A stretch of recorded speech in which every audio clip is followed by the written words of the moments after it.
Est-ce que vous avez des questions sur le code couleur? Comment vous êtes déjà des vétérans, hein, presque avec ça. Ouais. Non, Moi, mais c'est c'est toujours bien de revoir les 52 minutes, hein, Oui. le- la vidéo. Waouh! Mais c'est vrai qu'à chaque fois, c'est bien de rappeler et pour se familiariser à la façon de parler à une autre couleur que la nôtre, Mm. déjà dans un premier temps. Waouh! C'est vrai qu'on ne parle pas à un rouge quand on parle à un bleu ou un blanc ou un jaune. Il faut vraiment entrer dans son code à lui. Sinon, on le braque et hop, c'est fini. Non, non, mais tu as tout à fait raison. C'est clair et net. Et, Et c'est vrai que j'ai appris, c'est les bleus ou les blancs, ils font plus attention euh, aux choses négatives qu'aux choses positives. C'est-à-dire un compliment, je ne sais plus si le bleu ou le blanc, le, le- c'est le bleu. euh, le bleu. même si on lui fait un énorme compliment, il va s'attarder si on lui dit une petite chose négative. Ouais. Il Bah, va focuser ça. c'est Le le bleu. bleu. C'est le bleu, ça. C'est énorme. Oui. Et d'ailleurs, il y a une autre caractéristique qui est liée à ça, c'est que quand tu entends quelqu'un se plaindre de circonstances qui l'accablent, etc., tu peux être quasi sûr que c'est un bleu, quoi. Il y a quasi que les bleus qui font ça. Ouais. Le rouge, il n'a pas le temps, hein. Le rouge, il va jamais. Non, mais le Ouais. rouge, au contraire, il va jamais le faire. C'est l'inverse. Lui, il va, même s'il est Ouais, accablé de problèmes, il va pas en tout parler. va bien. Tout va bien pour lui.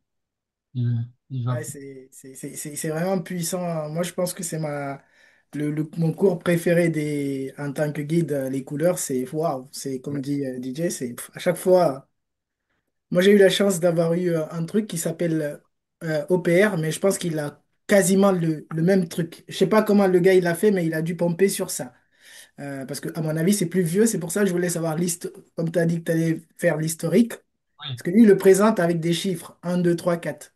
Mais c'est vraiment les couleurs. Le un, c'est le rouge. Le 2, c'est le jaune. Le 3, c'est le Mhm. bleu. Le 4, c'est le blanc. En fait, Oui, on a eu des formations chez Thales dans le même genre, hein.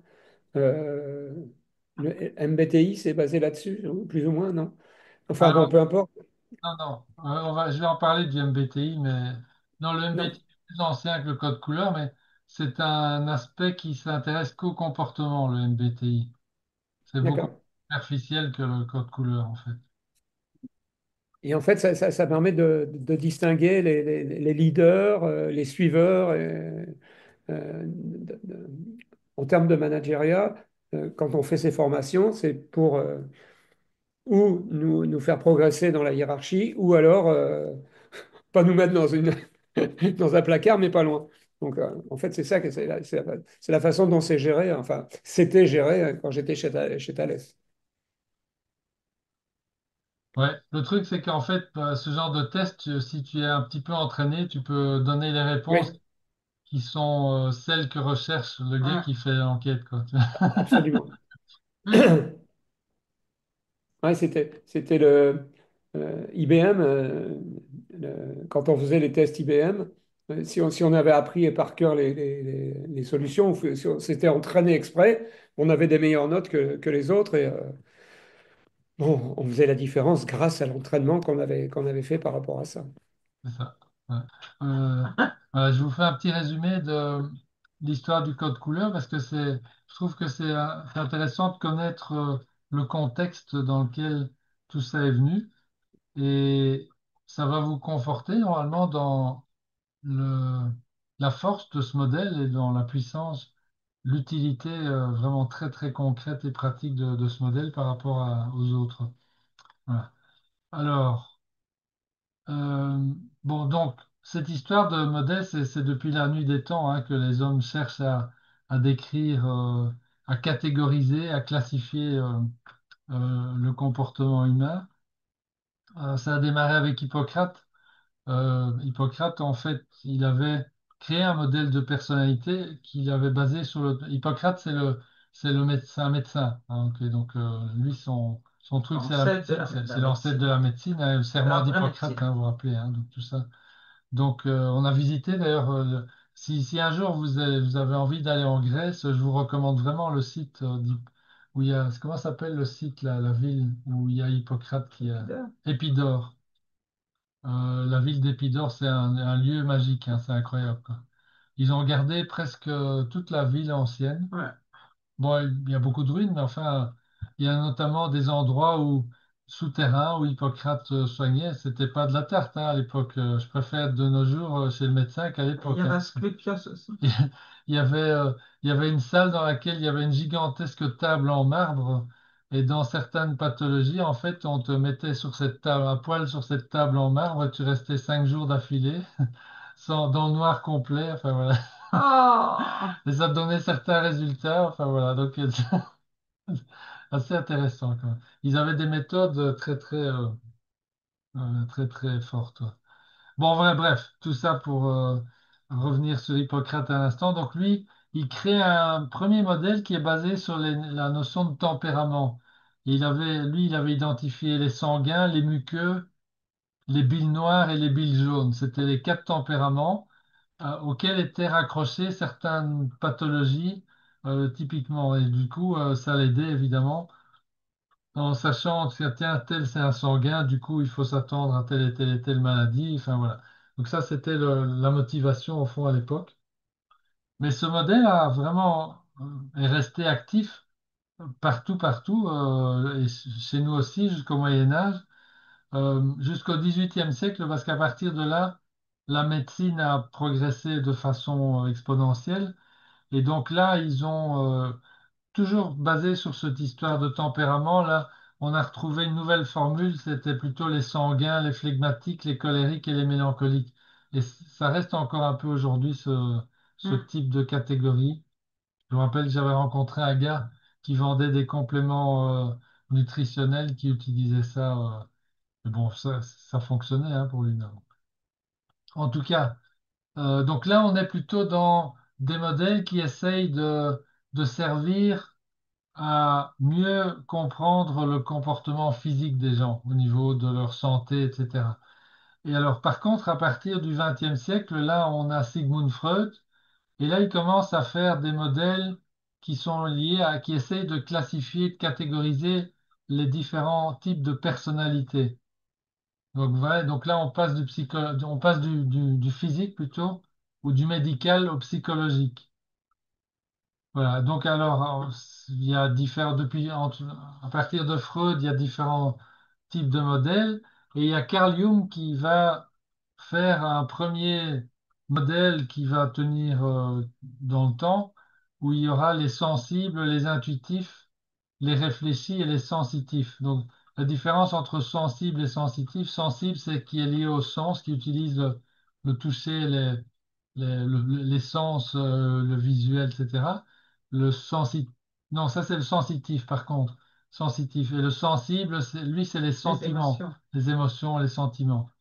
Ah, donc c'est de... Enfin voilà, c'est pour l'histoire, hein, vous n'avez pas besoin de vous plonger là-dedans. C'était un historique ici. Alors, tu parlais de MBTI tout à l'heure, hein, donc ça apparaît à la Deuxième Guerre mondiale. Et il y a deux Américaines qui s'appellent Katharine Briggs et sa fille Isabelle Briggs Myers qui développe ce test de personnalité qui s'appelle aujourd'hui le Myers-Briggs test, le TI, je sais plus ce que c'est. Le MB, c'est MBTI, c'est Myers-Briggs. Et puis il y a le TI, je sais pas ce que c'est, moi, je ne me rappelle pas.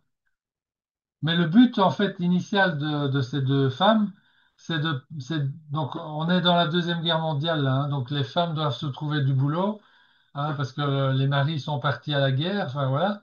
Et donc, elles font ce modèle pour aider les femmes à trouver un emploi qui cadre avec leur style de personnalité. C'était ça, en fait, le but initial du test MBTI. Alors, j'imagine que ça a dû être un petit peu amélioré depuis lors, hein.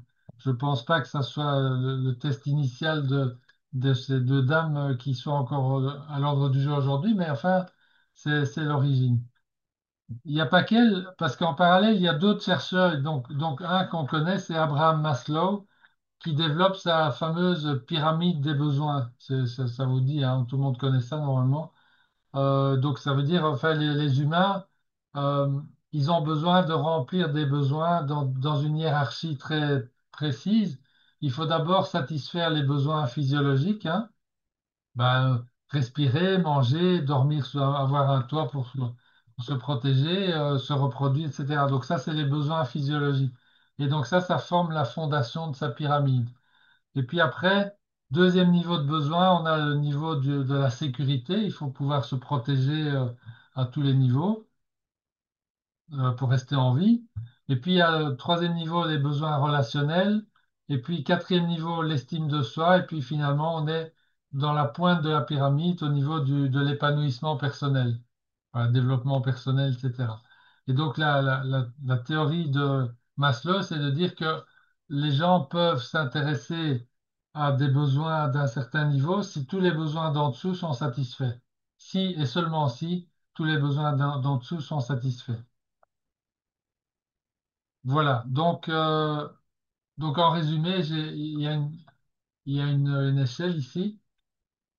Et donc, en fait, les modèles d'aujourd'hui qui sont utilisés dans les entreprises, aussi par les psys, etc., pour classifier les modes de fonctionnement des gens, les personnalités, sont tous basés sur le comportement. Oui, parce que j'ai oublié de citer une classe de modèles très spécifiques qui viennent des comportementalistes, les behavioristes, ou je crois qu'on utilisait le terme en français behavioriste, mais ça veut dire les comportementalistes. Euh, c'est toute une gamme de chercheurs qui ont mis en avant, dans la deuxième partie du XXe siècle, des modèles dans lesquels la personnalité est supposée être façonnée par notre environnement extérieur. Donc eux, ils disent c'est tout l'environnement extérieur qui façonne la personnalité de l'individu, ses comportements, etc. Mais en fait, c'est partiellement vrai, mais c'est pas 100% vrai, loin de là, puisqu'en fait, on a à la base des motifs intérieurs qui nous font agir d'une certaine façon. Et c'est ce que dans le modèle de code couleur, le fondateur, l'inventeur de ce modèle a appelé les raisons profondes d'agir.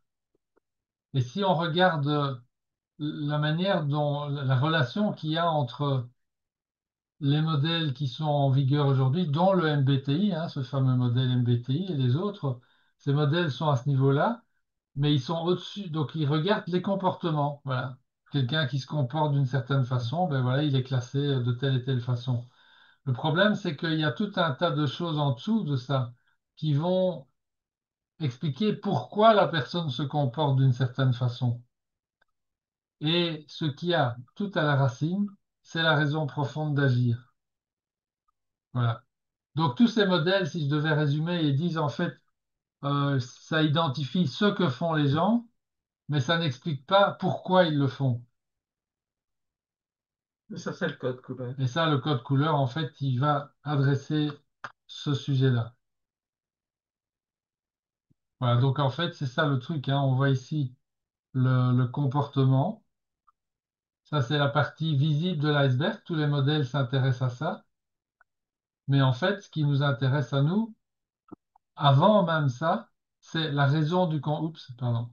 C'est la raison du comportement. Donc, c'est tout ce qui est en dessous, dont le code couleur, on va le voir, et puis il y a les instincts, enfin, etc. Mais le code couleur, en fait, il est centré sur cette raison du comportement, la raison profonde d'agir, comme on va le voir.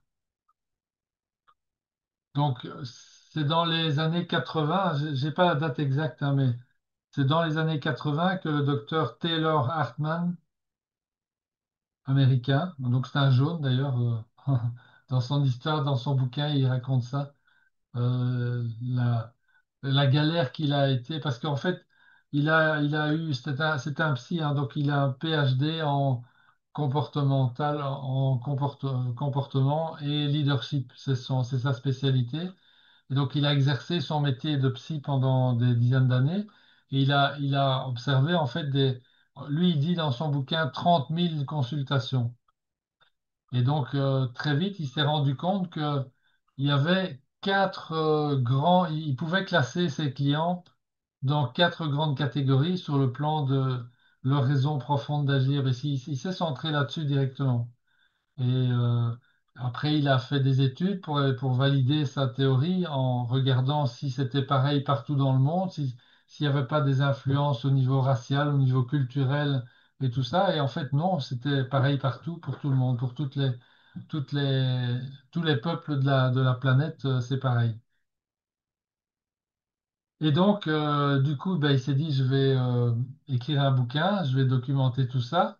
Et donc c'est là qu'il a dû vraiment, en tant que jeune, c'était très compliqué pour lui parce qu'il devait être rigoureux, il devait faire éditer son bouquin, donc ça lui prenait la tête et très vite. Et donc il dit, je crois que c'est sa mère en fait qui l'a aidé, qui est rouge, qui était rouge en fait, et donc sa mère l'a aidé à structurer sa démarche pour qu'il sorte finalement euh, une version utilisable et transmissible de sa méthode. Voilà, donc en fait, sa méthode du code couleur est basée sur une hypothèse. Et cette hypothèse, c'est que la conscience de soi est la clé de la construction de notre intelligence émotionnelle, qui va en fait diriger ou déclencher nos comportements. Et donc, c'est la raison profonde d'agir qui est la clé de la conscience de soi.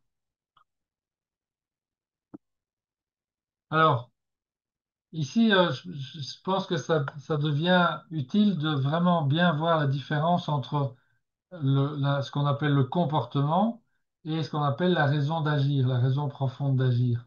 Alors le comportement, c'est l'observation. Bon, c'est l'observation simplement de ce que font les gens. Hein, de ce que font les gens. Qu'est-ce que je suis en train de faire pour l'instant? Ben, je suis en train de partager avec vous des notions sur un modèle. Voilà. Je suis en train de faire ça. Après, après, je vais me détendre, je vais faire autre chose ou je vais me brancher sur... voilà. Ça, c'est tout ce qui est lié au comportement. Je peux, je peux je peux être interrompu par quelqu'un qui vient m'embêter pendant que je suis en train de faire le zoom et je vais avoir une certaine réaction qui va être, voilà, ça va être, la réaction, c'est le comportement, mais en dessous, ma réaction va être induite par une raison d'agir. Voilà. Et donc, cette raison va me permettre de comprendre pourquoi j'ai agi de telle façon. Donc, la raison d'agir permet de comprendre pourquoi les gens font ce qu'ils font. Alors, ça, c'est la définition de la raison d'agir. C'est la chose qui nous permet de comprendre pourquoi les gens font ce qu'ils font. Ben, qui vous permet de comprendre pourquoi vous faites les choses, pourquoi vous faites certaines choses. C'est pareil, hein. Quand on dit les gens, c'est nous inclus, évidemment. Voilà, et donc je répète, les modèles de comportement nous indiquent ce qui se passe au niveau de la pointe de l'iceberg ici, et la raison profonde d'agir nous montre ce qui se passe en dessous, ce qu'il y a en dessous.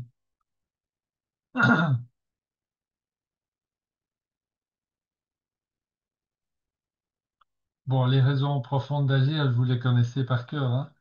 Je ne vais pas vous les redire, vous les connaissez, c'est celle-là.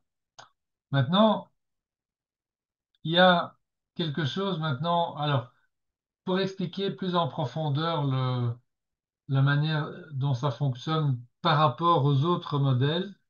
Voilà, ici on a une petite représentation aussi en pyramide et on voit qu'en fait, quand on parle du comportement et de nos actions et donc de ce qui nous arrive dans la vie, ben, on part à la base de notre raison profonde d'agir. C'est, si je fais un comparatif avec la pyramide de Maslow, ben, dans la pyramide de Maslow, on avait les besoins physiologiques. Ben, ici, en fait, on pourrait dire que c'est notre besoin psychologique fondamental. C'est notre raison profonde d'agir. Donc, ça montre, c'est la fondation de qui nous sommes en termes de personnalité. Hein. Donc, c'est donc tout ce qui va, pas tout, puisque là, il y a la deuxième couche aussi, mais c'est ce qui va justifier la grosse partie de nos comportements. Il y a des couches, il y a une couche supplémentaire aussi, vous savez, qui est innée, donc ça veut dire qu'on a ça à la naissance. C'est quelque chose qui est immuable, ça ne change pas. C'est comme la couleur des yeux. Même si on ne se supporte pas en tant que rouge ou bleu ou blanc ou jaune, ben, il faut vivre avec parce que ça fait partie de nous. C'est notre marque de fabrique, on va dire. Donc, c'est pas quelque chose qu'on a appris dans le temps ou qu'on a développé dans le temps. C'est quelque chose qui est inné, qui est propre à notre identité supérieure même, hein. Je pense que c'est lié, ça vient du haut aussi. Et ça va nous conduire toujours en finalité dans nos choix individuels de vie, dans nos choix de vie. Et ça, je pense que si vous avez suffisamment creusé ce modèle, vous allez pouvoir le vérifier dans différentes décisions de vie que vous avez prises au fil du temps. Moi, c'est très clair. J'ai pris plein de décisions dans différents domaines de ma vie et chaque fois, je me rends compte que c'est lié à mes deux couleurs de base, en fait. C'est, c'est vraiment impressionnant.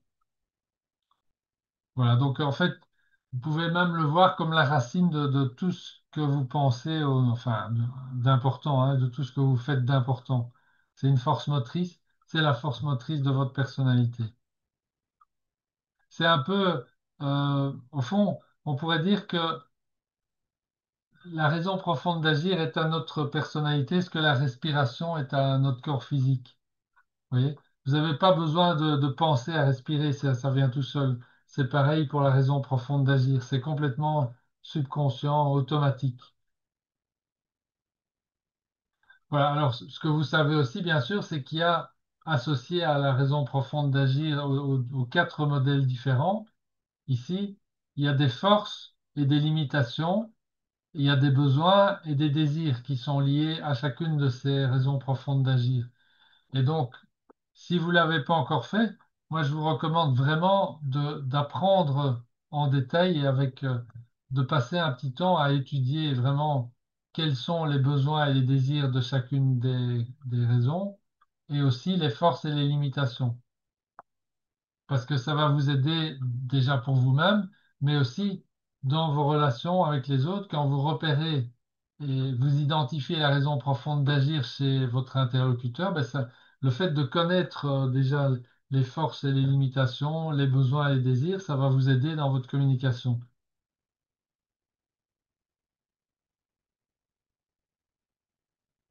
Après, au deuxième étage de la pyramide ici, vous voyez, on a instinct et instinct préférence et besoin désir. Donc ça aussi, ça fait partie de la partie innée, c'est-à-dire qu'on a dès la naissance et qui ne change pas. Alors, bon, quelques exemples, hein. Un exemple d'instinct. Vous prenez deux enfants différents et deux jeunes enfants. Ils vont chacun réagir différemment face à la situation par exemple, il y a un inconnu qui se présente à eux.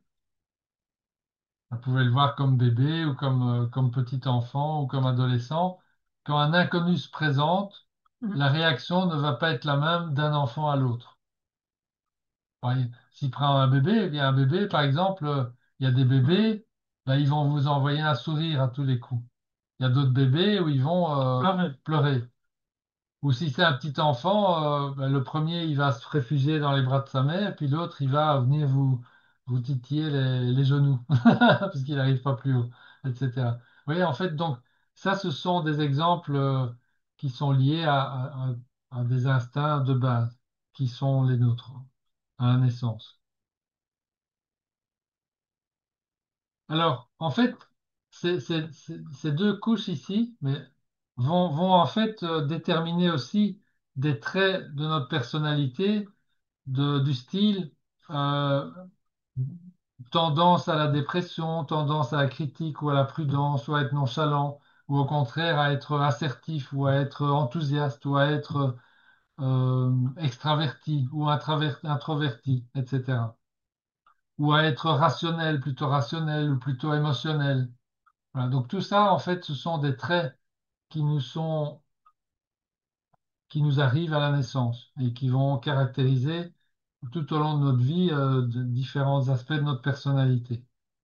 qu'on va pouvoir travailler, bien entendu, mais à la base, on a des prédispositions. Donc ça, c'est vraiment les composantes de notre personnalité. Après,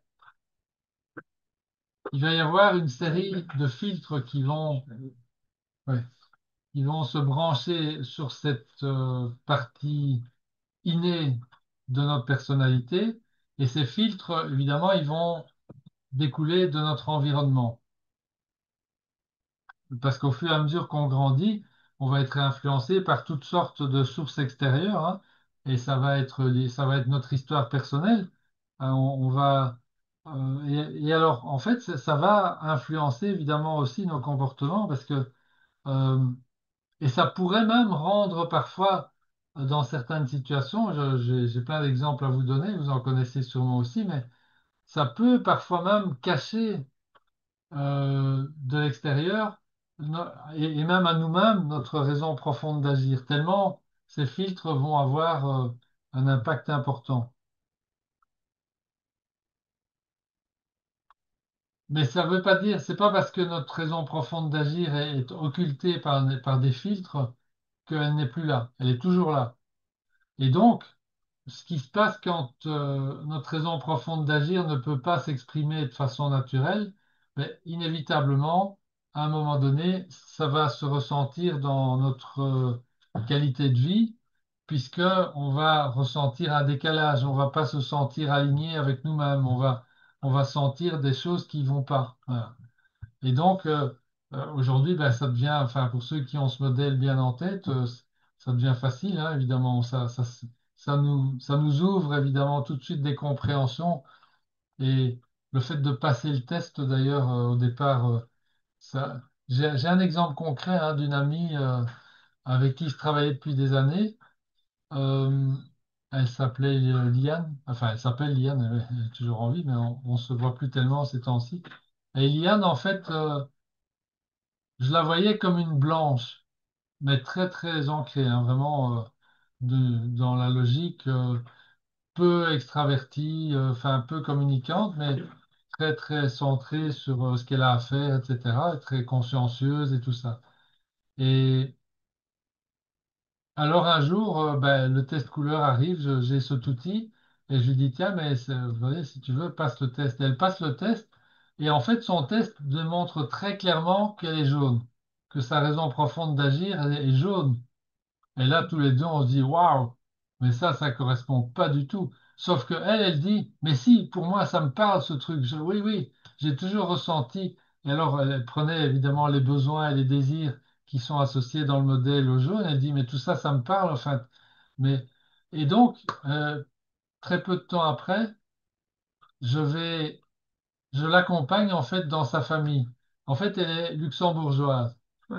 Et je me suis retrouvé dans sa famille qui, en fait, est d'une rigidité totale. En fait, en fait, même tout le Luxembourg, les gens au Luxembourg ont cette caractéristique. C'est pas des rigolos, globalement. C'est des gens très sérieux, très concentrés sur leurs valeurs, etc. Très, très, très introvertis aussi, etc. Et donc, en fait, elle avait tout simplement ces filtres-là qui occultait complètement son côté jaune, en fait. Et le jour où elle a découvert ça, ça l'a vraiment libérée. Franchement, c'était plus la même personne et ça a pris un peu de temps quand même. Hein, ouais. C'est pas passé du jour au lendemain de personne introvertie à l'extravertie qui monte sur Non. scène pour amuser la galerie. Hein, c'est pas ça du tout, mais ça a été quand même une libération pour elle. Voilà. Donc, alors, quelques exemples de filtres, j'en ai ici. Hein, qu'est-ce que je pourrais vous dire? Ah oui, attendez. Avant les filtres, j'ai encore, il y a encore un truc ici.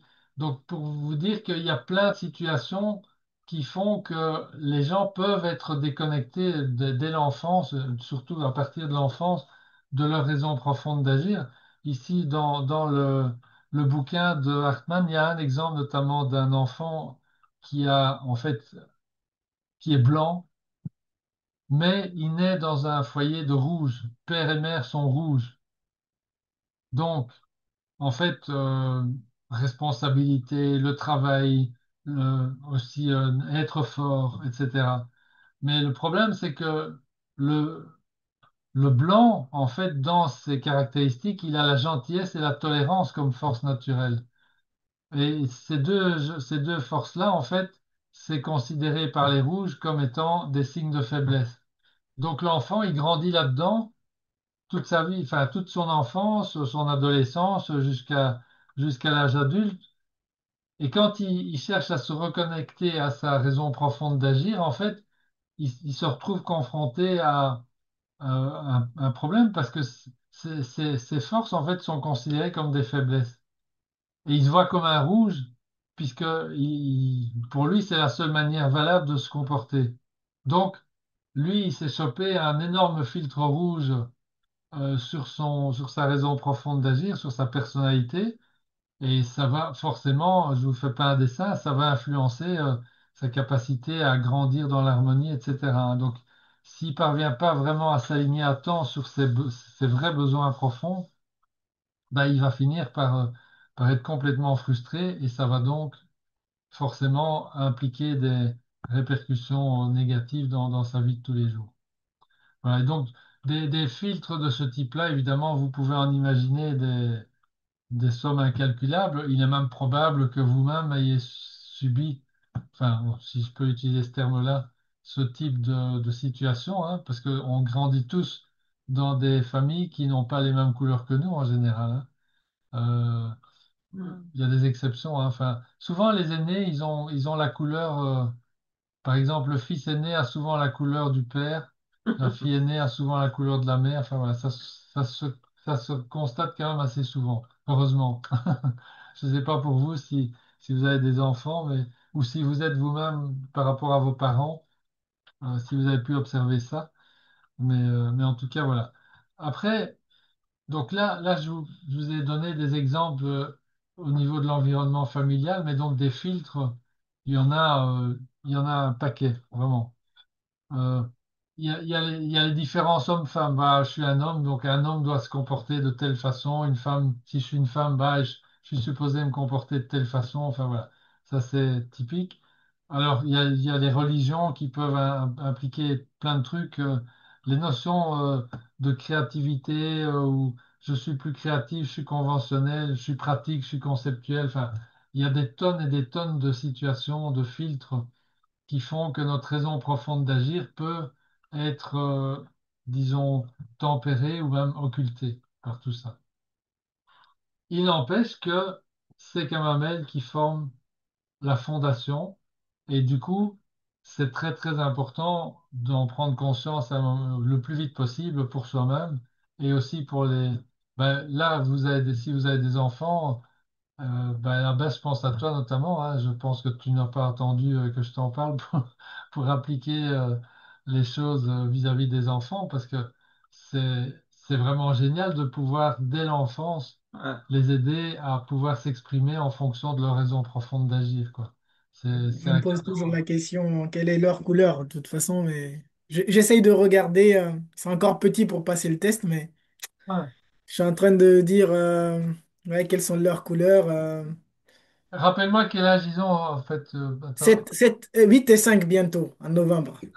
Alors pour ta fille de 8, c'est peut-être jouable. Moi, je l'avais fait pour mes petits-enfants. Je me rappelle que Ouais, ça, ouais. ils avaient à peu près cet âge-là, mais C'était un peu cet âge-là. Camille Ah avait. ouais? Ouais. Mais il faut les aider, hein, il faut les aider. Oui, il faut les aider. Je vais peut-être m'amuser à lui faire passer. Si tu veux, je t'enverrai le questionnaire pour que tu puisses le faire, voilà. Et je te donnerai les clés. Super. Mais c'est vraiment bien parce que voilà, ça crée une harmonie, ça crée, ça les, comment est-ce qu'on va dire ça? Ça les rend forts, quoi, en fait, ils peuvent être alignés avec leurs valeurs profondes et donc c'est une marque de force. Enfin, voilà, ça crée Ça beaucoup. peut, ça peut aider. Extrêmement, extrêmement. Alors, donc, après les filtres, qu'est-ce qu'on a d'autre? On a, oups, qu'est-ce que je fais? Je suis à l'envers, je suis parti à l'envers. Voilà. Après, il y a tout ce qui vient d'acquis, Hmm. d'appris. Donc là, c'est l'inné. En dessous de la barre, c'est inné. Au-dessus, c'est appris. on a les valeurs des comportements, forcément, et alors il y a le caractère. Alors voilà, voyons un petit peu ça. Donc, au-dessus, donc on a des éléments de c'est toujours des éléments de notre personnalité, mais que cette fois-ci, on va ajouter. Par exemple, on peut se construire des valeurs. Euh, alors, les valeurs, on voit ça souvent comme étant des valeurs positives, mais malheureusement, on peut aussi se choper des valeurs négatives. Il faut faire attention. Selon Bon, son parcours. si vous êtes dans un environnement raciste, vous pouvez devenir raciste. Enfin voilà, c'est des valeurs aussi, mais c'est pas des bonnes. Euh, donc il y a ça. Après, alors ces valeurs, en fait, elles se développent quand même depuis le plus jeune âge, puisque il y a les parents, évidemment, mais il y a aussi les copains à l'école, il y a l'école, il y a la culture de l'endroit, de Du la région dans pays. laquelle on vit, du pays, etc. Il y a tous les médias. Aujourd'hui, Dieu sait si les sources La de médias religion. sont nombreuses, avec le téléphone et tout ça, les réseaux sociaux. Enfin voilà, il y a des tonnes de choses qui peuvent venir de là, donc il faut quand même faire preuve de prudence, euh, surtout pour nos enfants, quoi. Euh, alors, maintenant, il y a une bonne nouvelle, c'est qu'on va quand même plutôt avoir tendance à adopter et à souscrire à des valeurs qui sont en phase avec notre raison profonde d'agir. Par exemple, bah, si je suis blanc, je vais plus facilement adopter des valeurs de tolérance, de sagesse, etc. Si je suis rouge, ben, des valeurs qui sont liées au leadership, au travail, à l'importance du travail, de la force. Enfin, voilà. Donc, vous voyez, donc il y a quand même des liens directs. Et donc, si on est dans un environnement nourrissant, ben, ça ne devrait pas faire trop de problèmes. Par contre, si on laisse nos enfants dans des environnements délicats, ben, il y a d'ailleurs aussi, enfin, il faut les protéger aujourd'hui, quand même, parce il y a des choses qui se font. Heureusement, on n'est pas aux États-Unis, mais là-bas, ils se battent quand même depuis quelques années pour empêcher à l'école, enfin, ou pour sortir leurs enfants de l'école, quand on leur apprend toutes sortes de trucs complètement débiles. De wokisme et tous ces machins-là, c'est quand même c'est assez effrayant quand on voit ça. J'espère que chez nous, c'est pas à l'ordre du jour, ces trucs-là. Mais je suis un peu déconnecté de l'école, donc je sais pas trop. Ça a pas l'air, en tout cas, par rapport à nos petits-enfants, on n'entend pas trop de ce genre de Ça, trucs. ça va encore. Ah bon. Ouais, ok, En Belgique. tu me rassures. En Ouais, Belgique, non, ça va. moins là-dedans.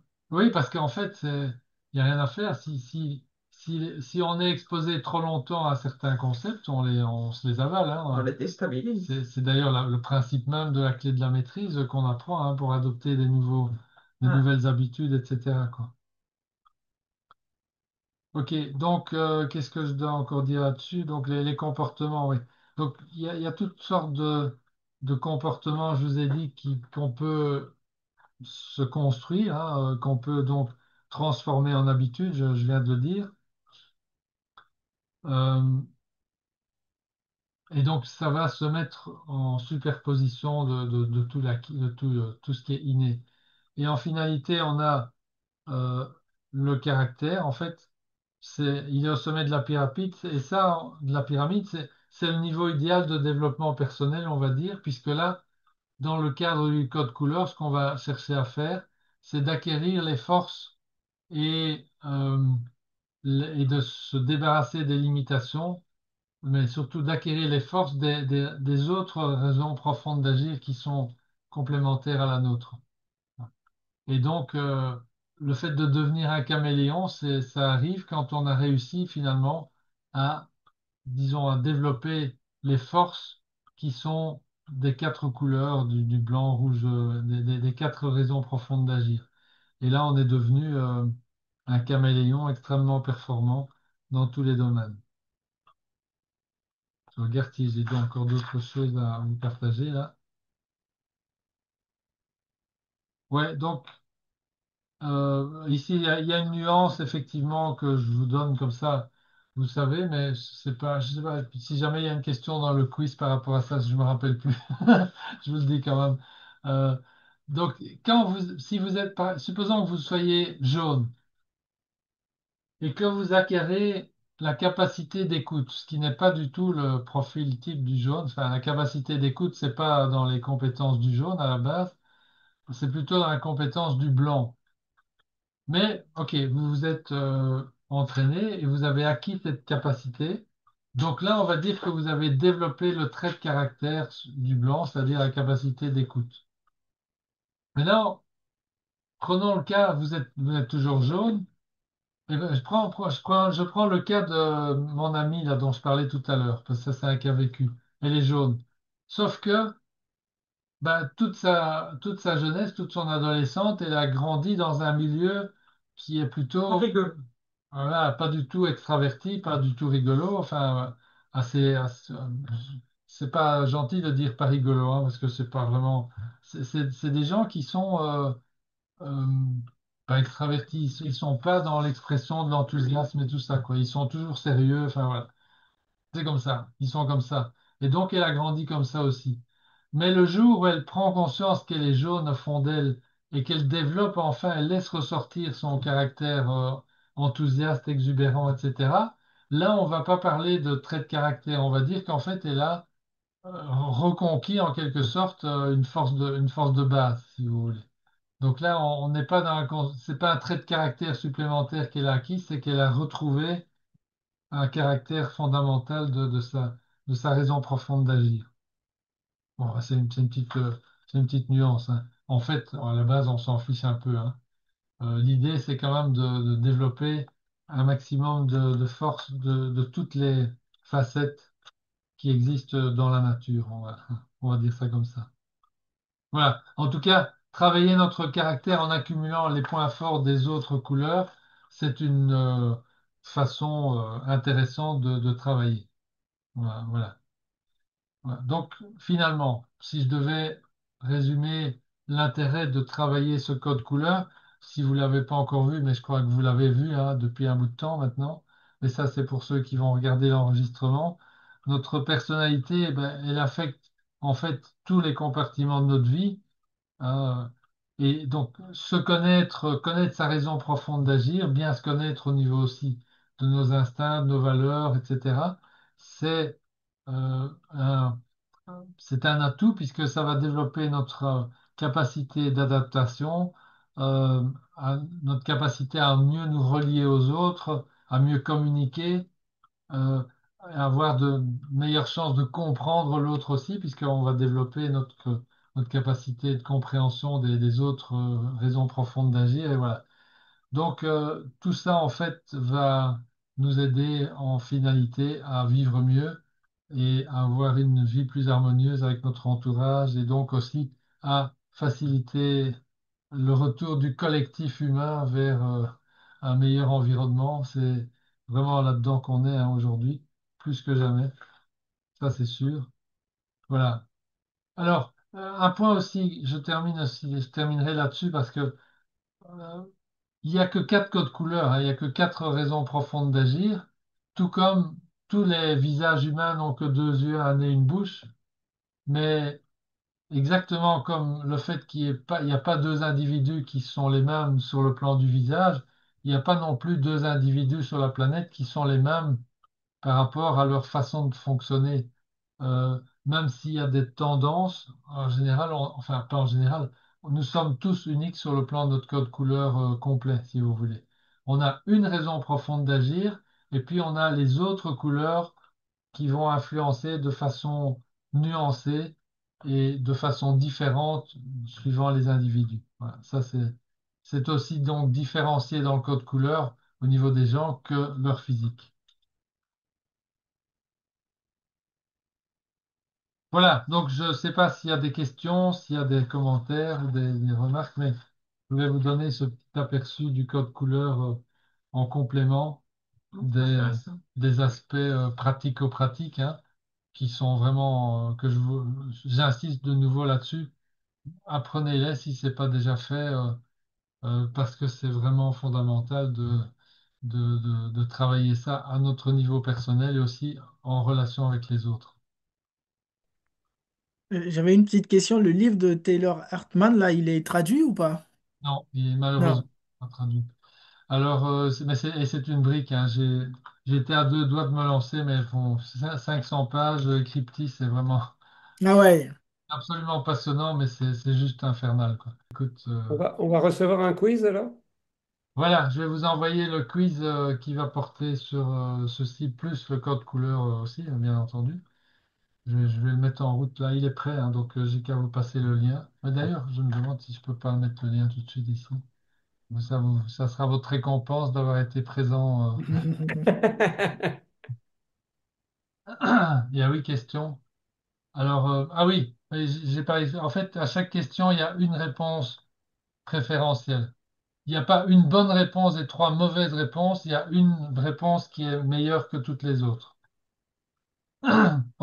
Parfois, c'est une bonne réponse et trois mauvaises, mais parfois, c'est une bonne réponse et quelques moins bonnes.